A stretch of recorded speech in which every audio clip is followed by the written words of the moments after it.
Welcome to Manager Tools. Today's topic, Effective Meeting Starter Model, Part 2. Here we go.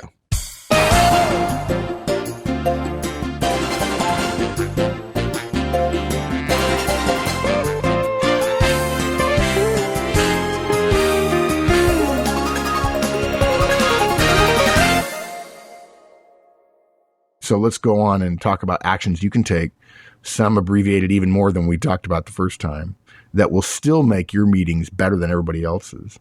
And as we've said before, in the land of the blind, the one-eyed manager is CEO. Yeah, exactly. So let's start with the start on time thing, because starting on time is so short to begin with that the abbreviated version must be, forget about it. Right? I mean, yeah. Okay, so remember we talked before. I think I started by saying the agenda, pre-publishing the agenda was a hurdle for many people, right? I think I said that. Yes. Yeah. So look, to heck with sending out an agenda. Seriously.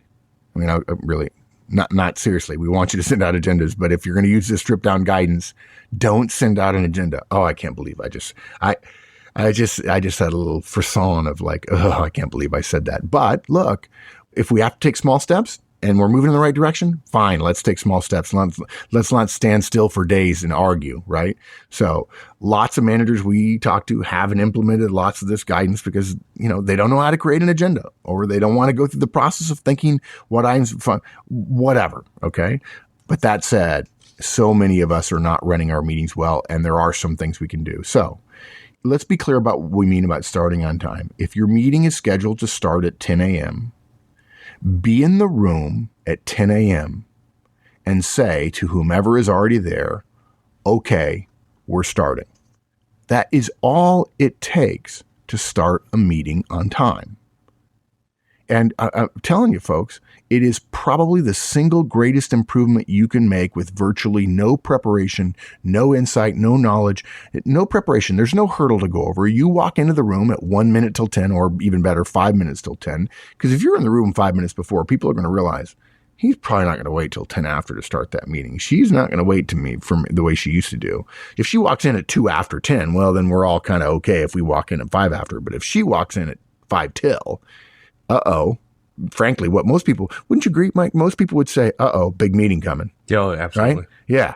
And what's funny is that just tells you how slovenly, I don't mean, folks, I'm not casting aspersions, but if you want to use an emotional word about the process of meetings, slovenly might be, in there in the mix somewhere. It's how slovenly we all are about meetings, that we've let this hugely important in terms of the amount of time we spend doing it process just decay to the point of really lowest common denominator stuff.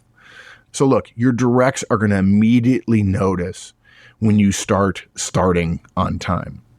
They're going to immediately, after they miss the first meeting that you go and do this with, even if nobody's in the room, which we'll talk about in a second, they will immediately start thinking about being on time. And then they'll soon start being on time if you do this 2 or 3 or 4 times in a row. So again, be in the room 1 minute before, or if need be, walk in straight at 10 o'clock, 10 a.m. straight up and say, okay, we're starting.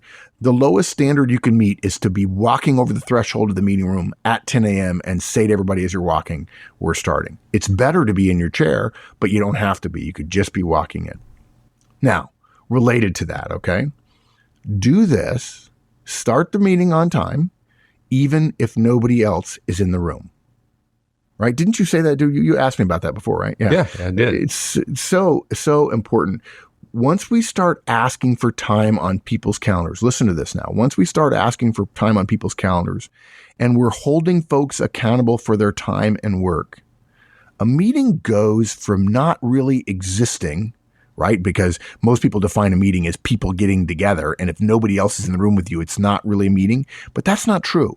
When you put time on people's calendars and you're holding people accountable for the work that they do and the time they spend, because that's what we pay them for, a meeting is not a gathering of people. It's a measurable business process. That is an hour that is unavailable for other things. You're essentially blocking other things being done during that hour. Somebody else might have asked for time and your direct said, no, I can't because I'm in a meeting then, right? And it's interesting. They say that I'm in a meeting then, but in fact, then they're not in the meeting when they show up 15 minutes late.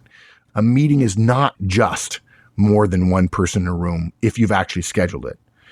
By the way, I actually heard a manager once say, it's not a meeting if I'm the only one in the room. And I frankly was like, oh, yeah, it is. It's on everybody's calendar. But right, I was sort of like, I couldn't believe it.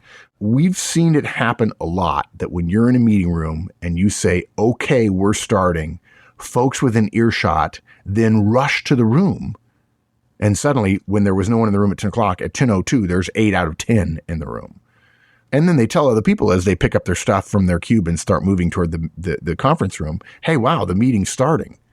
And yeah, the people are going to be a little bit irritated. And if your goal in life is to not ever have your people irritated, because in fact, you're not irritating them, you're just starting the meeting on time and they're getting irritated all by themselves. If your goal is to not have your people ever irritated, you're not going to be very effective. We don't want you to go around irritating people all the time. You don't want to be Sergeant Pepper, go irritate. But nevertheless, hey, the meeting's starting.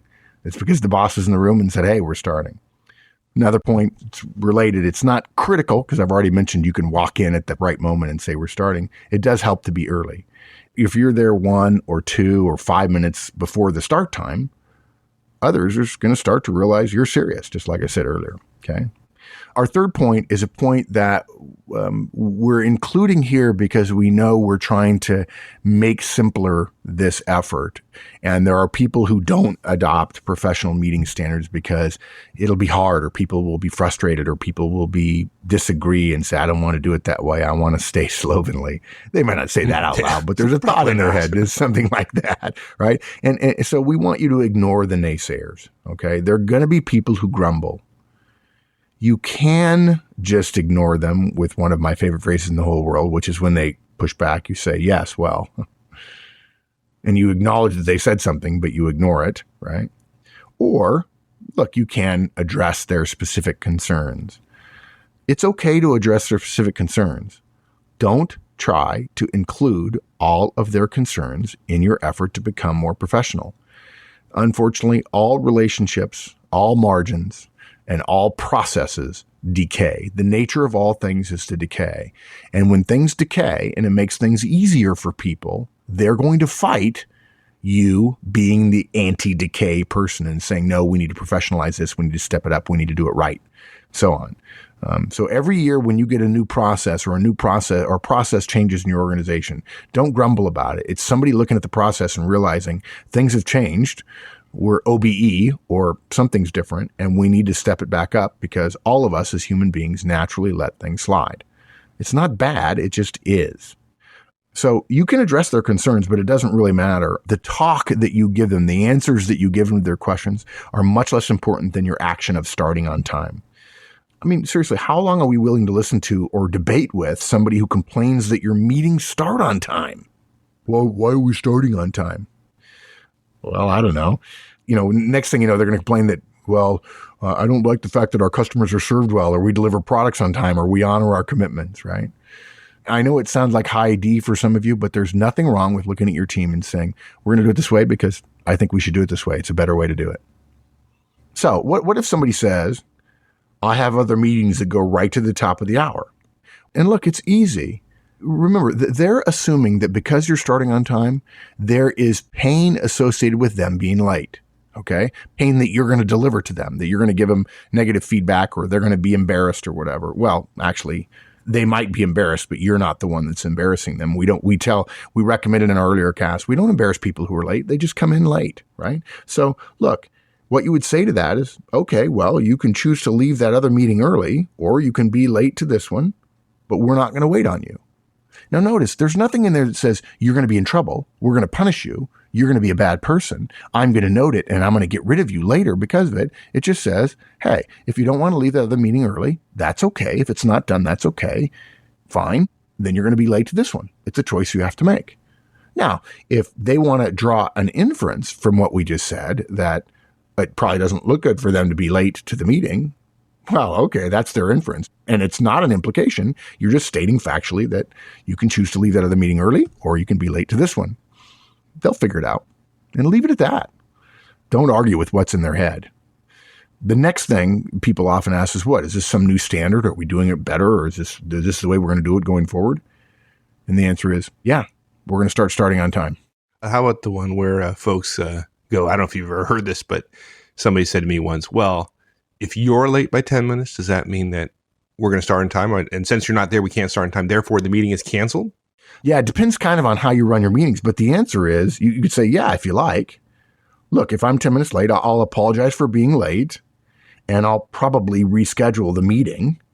And frankly, if I'm the one that's setting the new standard of being on time, it's more likely I'll send a message apologizing in advance that I'm going to be late and ask everyone to accept the 15-minute later start time, or ask somebody else to start the meeting for me, and I'll come in late and apologize and come in and sit down quietly and we'll pick up. And if I send a meeting note saying we're going to start 15 minutes late, I apologize, I was caught in traffic or whatever, we'll start then on time at 10:15 rather than at 10 o'clock.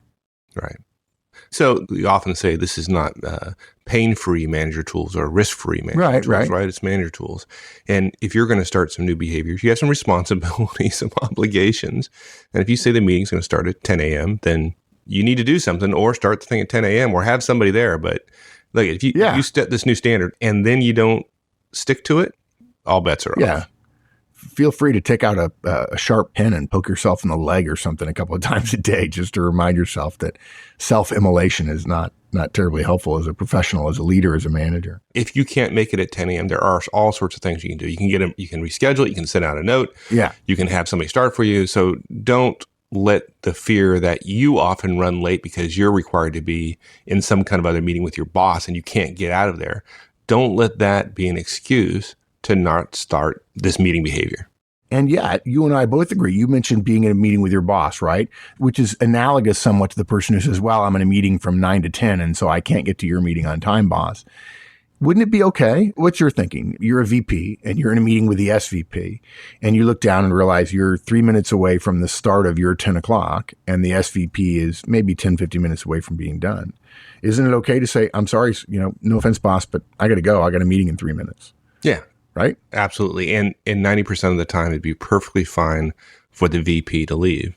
And the senior VP will have no problem with it. And if the senior VP has a problem, believe me, he or she will say it. He'll say, no, you got to stay, right? And then what do? You send a quick note. You send a note to somebody on the team. Please let everyone know I'm going to be late. My apologies. In the same way that if someone is late to your meeting, right, they just need to send a note, right? If somebody says to you, what if I know I'm going to be late and I just can't make it? Then you just say, hey, look, just send me a note letting me know that you're going to be late.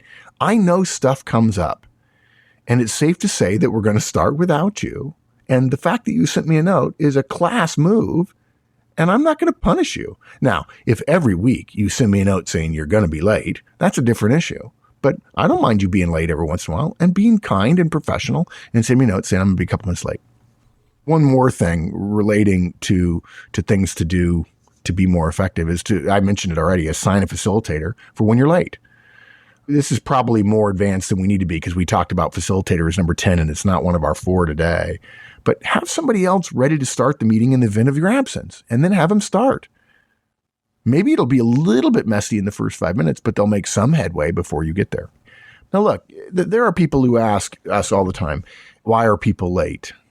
And one easy flippant answer is, well, actually, they're not late because you haven't started on time and they know you're not going to start on time. So they start filtering in right before they think you're going to start, right? People don't think they're late if they walk in at 10:04 in the morning and the meeting hasn't started, right? How can I be late to something that hasn't started? Because in their mind, a meeting is a group of people rather than a commitment, a professional commitment of your time that you're essentially getting an ROI. You're giving the organization an ROI by making that hour you're being paid for valuable. Right. They define being on time to a meeting as being there when the meeting starts. Yeah. Right. Yeah. As opposed to being professional and being there when the meeting is supposed to start. Exactly. And look, we know we're a bit iconoclastic here.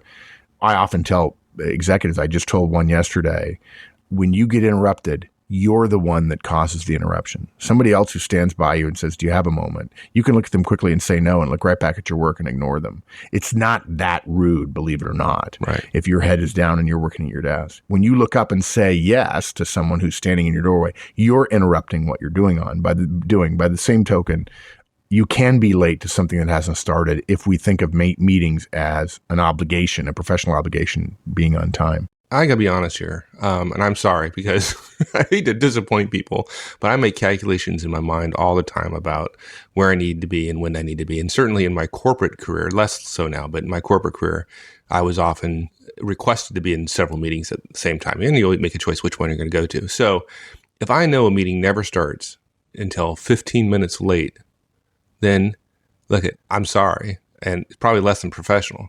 But I'd show up basically when I know the meeting's going to start, and I'm not going to waste 15 minutes. I make calculations like that all the time. And the gal who starts their meetings on time every single time, guess what? Those are the ones I'm on time on, right? So it may be unprofessional, but I'm human and I make those calculations.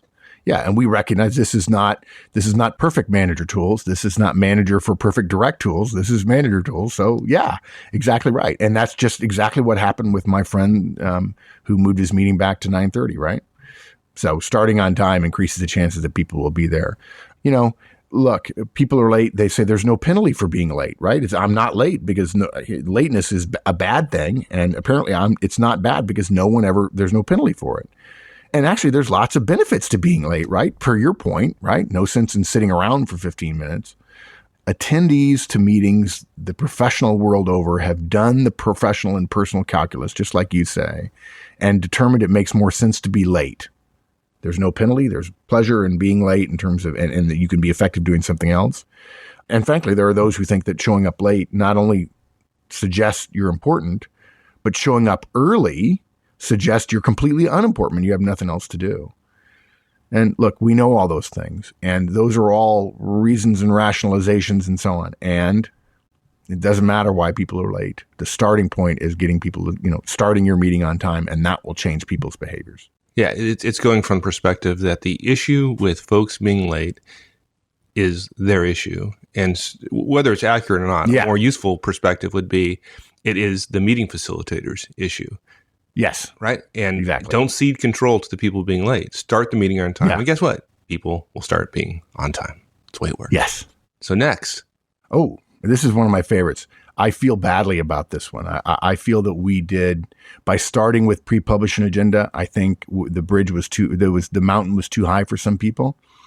And agendas inherently have a burden of, I don't like doing them. And I've been to a billion meetings and never but in two have there ever been an agenda. So you have a recommendation of you said a rough equal agenda, I assume meaning take the amount of time you have in the meeting, you have 4 agenda topics, you have an hour, each one's 15 minutes. That's what you mean by like rough equal agenda, right? Yeah. Yeah, look, agendas are hard to create, right? And I've had managers say, Mark, you need to help me craft my agenda. And we ended up with 4 points and 15 minutes each, right? I mean, it's people don't know, should I give this 10 minutes or this 15 minutes? And of course, our thought is, you do it 3 or 4 times. If you don't know now, but you're supposed to, you do it 3 or 4 times, you mess it up, but you mess it up stepping forward, right? You want to fall forward. You want to, in military analogy, you don't want to make mistakes while you're moving toward the enemy, right? The way to really address that for future meetings, get in the habit of learning what works and what doesn't work. There's not a book somewhere. You practice at it and you get better, but making it easier. So for whatever is on your list of topics, as you say, divide them up equally over the time you've got for the meeting. If you've got 4 topics and you want to cover and your meeting is an hour, give them each 15 minutes. Now, okay, we know that leaves no time for a parking lot or for admin at the beginning. We know that. And those of you who listen to the earlier cast or listen to our earlier guidance here, you might be thinking, that kind of messes things up. But look, we're looking for a rough way to get started. This is the starter model. So just divide up your 4 topics into 15 minutes each, okay? The point here, you don't have to sit down and create the agenda in advance, and you don't have to think about it, and you don't have to announce it. In other words, we're not putting a burden on you before the meeting starts. You just say, hey, we're starting, and this is our agenda when you start the meeting. So it sounds like this. Okay, everybody, we're starting. It's 10 o'clock. We're starting. We've got 4 points. Here's the agenda. From 10 to 10:15, we're going to talk about A. From 10:15 to 10:30, we're going to talk about B. 10:30 to 10:45, we're going to talk about C. And 10:45 to the end, we're going to talk about D. Simple as that. You then run the meeting with that agenda in mind. When your first 15 minutes are up, using this example, you close out that agenda item. Now, look, it could be you're done. It could be not, right? But frankly, even if you're not, that doesn't mean you ran a bad meeting because, frankly, that's happened 1,000 times to you already, right? If you're not done, you'll be amazed at how often people will attempt to become done when you announce we've got to go on to topic number 2 or topic B. As a general rule, you don't go over except in a case where you really believe 1 or 2 or 3 more minutes will finally get you where you need to be.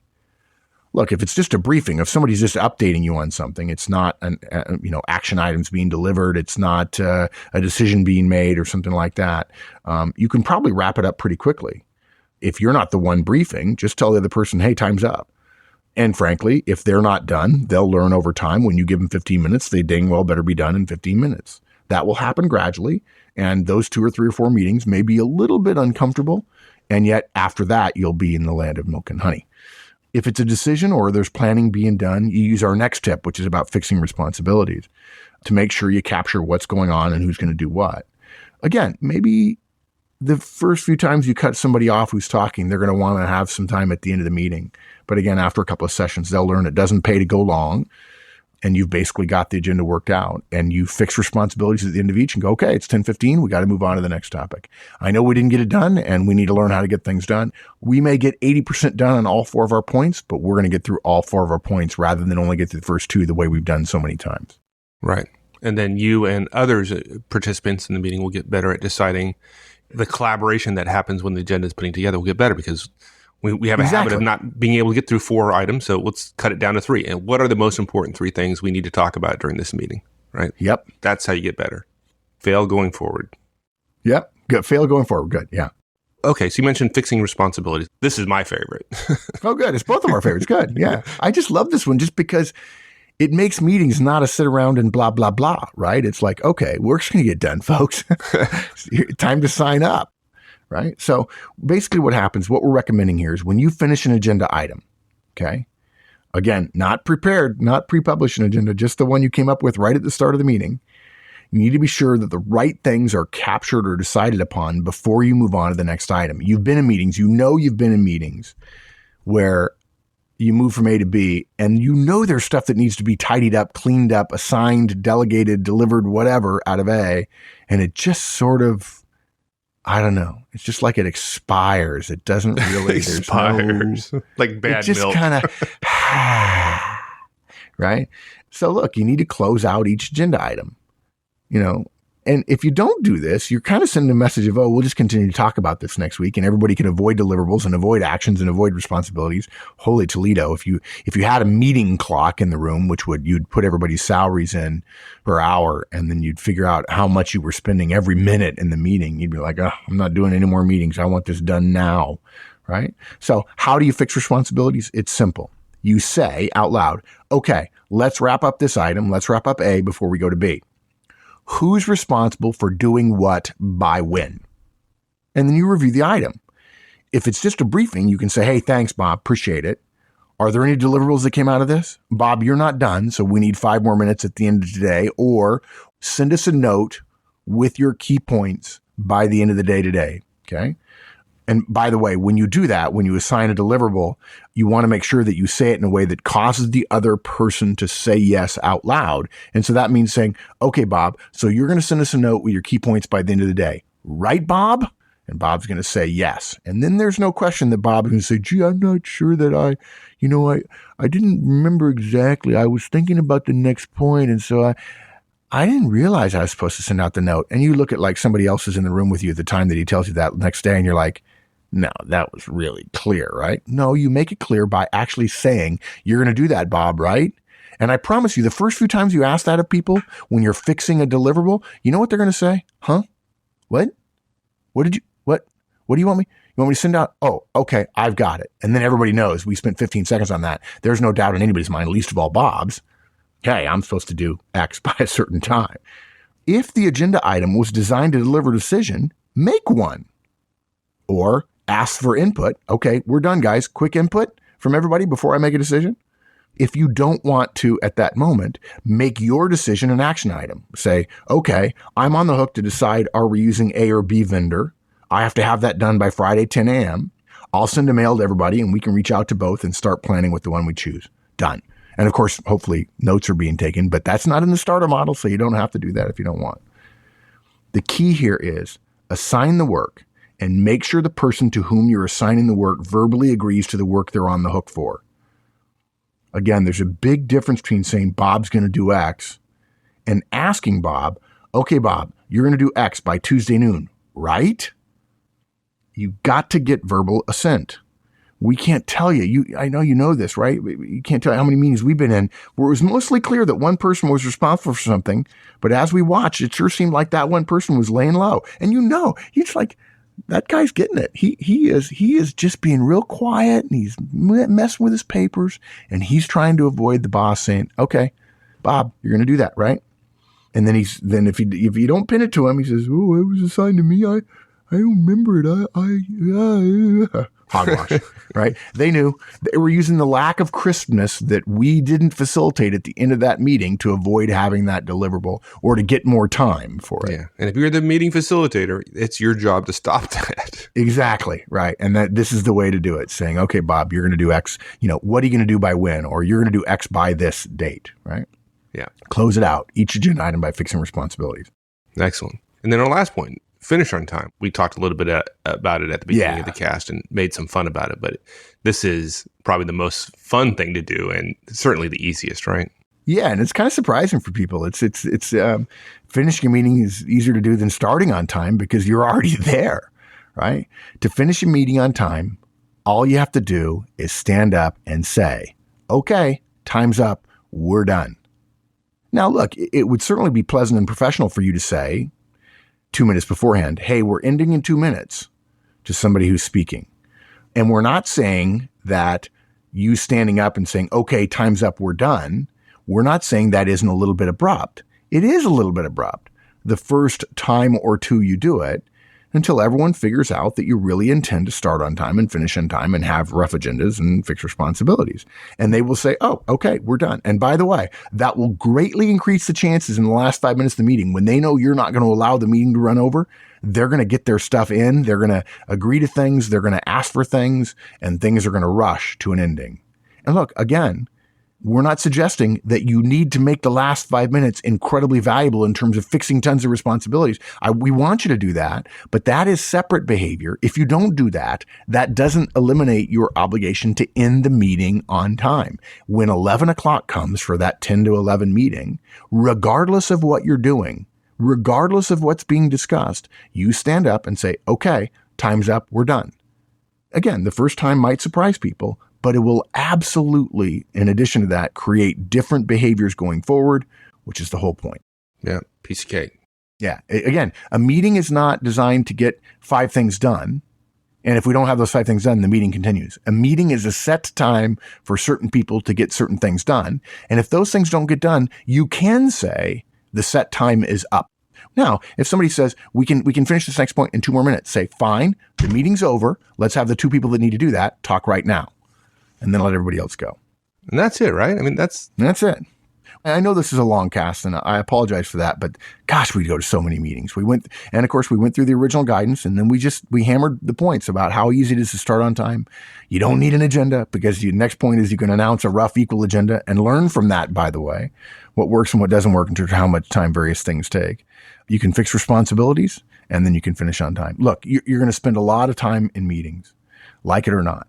Maybe you can't control other people's meetings, which is what we get questions about all the time. And folks, let it go. If you're not running the meeting, if it's going to be inefficient, it's going to be inefficient. Control the things you can control. The control of other people is an illusion, right? But you can make yours work, and it's not that hard. If you can't do all of the things we originally recommended, do these 4. And it's only 4.